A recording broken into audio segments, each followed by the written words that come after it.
Pacific Rim Uprising is garbage. Yeah, it's really bad. For being a sequel to one of the best big dumb robot movies, this film is just disgusting. Now the first movie is pretty easy to watch because it's not really a complicated story. There are kaijus in the water and humans have to use big giant robots to kill them. We follow King Arthur and Mako as they form a bond and learn how to pilot a Jaeger. Meanwhile, two scientists go to places to find the key to end the war between the humans and the kaijus. Oh, and Idris Elba is here too, and he gives his very best performance. Today we are canceling the apocalypse! His character is obviously the best part about the film, and he bounces off other characters really well. After some big battle, the humans finally close the magical portal and end the war for good. Idris Elba says goodbye to his daughter, he dies, and the movie ends. It's very simple and effective. The interaction between these characters drive the film. You learn everything about them and care for them in the process. Do I really have a choice? Let's say it with me, my man! We're gonna own this bad boy! By Jove, we are going to own this thing for sure!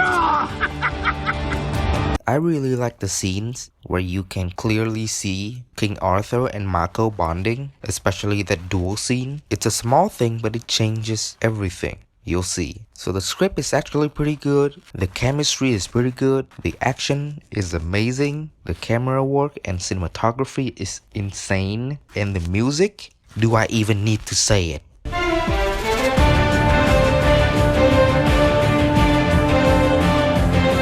So yeah, there's nothing else to say about this movie. It makes me feel really good, and that's all I need. 8 out of 10, good as hell.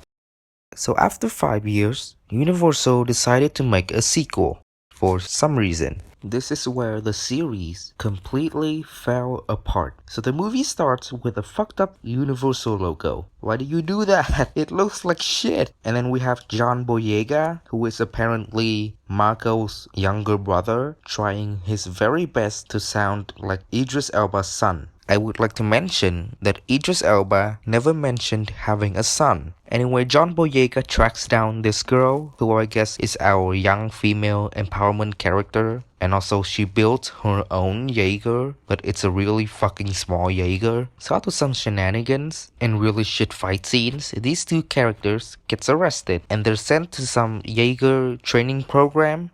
Okay, so far it's bad, but it's not that bad. We actually got some interesting dialogue between these two characters. And then we also have Scott Eastwood playing Scott Eastwood. Gypsy. That's a good question, Roman. Let me show you. Oh, and also we're introduced to the new robots, and you're not gonna see them in like another hour, so yeah. So John Boyega and Scott Eastwood have done shit in the past, but were never shown this. I have no emotional connection to these characters because they've already gone through that journey off screen. Are you having a laugh? Well, this is a military base. You remember how that works? Ranger Pentecost. Damn, that sounds like a good movie. Can I watch that instead? We are now 30 minutes into this movie, and you may also notice that there are no threat. It's been just talking and talking and talking and talking. The two scientists have a conversation about that time when they fucked the kaiju brain together, but other than that, the kaijus weren't even mentioned. Now we finally have our first actual antagonist, so better late than never, I guess. Okay, so this guy has a fire sword. That's cool. They have a polling cannon. Okay, I'm into that. We have been hit and we are going down! Baby, we are going down! Okay, Mako just fucking dies unceremoniously. What the fuck? Now hear me out. Why did Mako die? Does this death pushes the plot forward? Nope. You might say that it pushes John Boyega's character arc forward, but they don't have a connection whatsoever other than the fact that they're adopted siblings. John Boyega have only talked to Mako 2 times, and the second one is just him talking about how hot Scott Eastwood is. He is handsome, he is sexy. He is handsome, he is sexy. The only reason why I felt anything during this scene is because of Mako in the first movie, and that is not good. Now we have this girl and John Boyega kind of connecting with the drift brain thing. Spoilers, this is the only time the drift is used to build character development. And it's not even for the main character, it's for the girl. And after this, they never brought that experience up ever again. So now John Boyega has a rematch with the robot that killed his sister. And honestly, this is the only interesting part about the movie. Yeah, it's so cool. It's big robots fighting, mom. I'm really excited to see how this battle would turn out.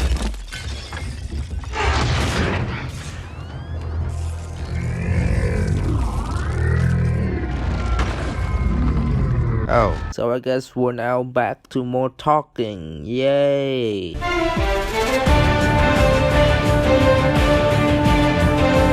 So now we have another fight scene. So the kaiju brains get into the robots, and that's why they can control the Jaegers. Okay, but what I don't understand is that why did it turn into a kaiju robot hybrid? I guess it looks cool. So it's revealed that Charlie Day's been fucking the kaiju brain for the past 10 years, and he's been secretly helping the kaijus.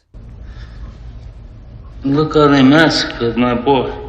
This is character assassination. They took a lovable and relatable character from the first movie and turned him into a fucking villain. Yes, he was a kaiju fanboy, but he never outright said that he's happy that they exist or he's on their side. He's even intimidated by them. So when this drastic character change happens, it just comes out of fucking nowhere. So now we're introduced to another fucking villain and just completely abandon the previous enemies.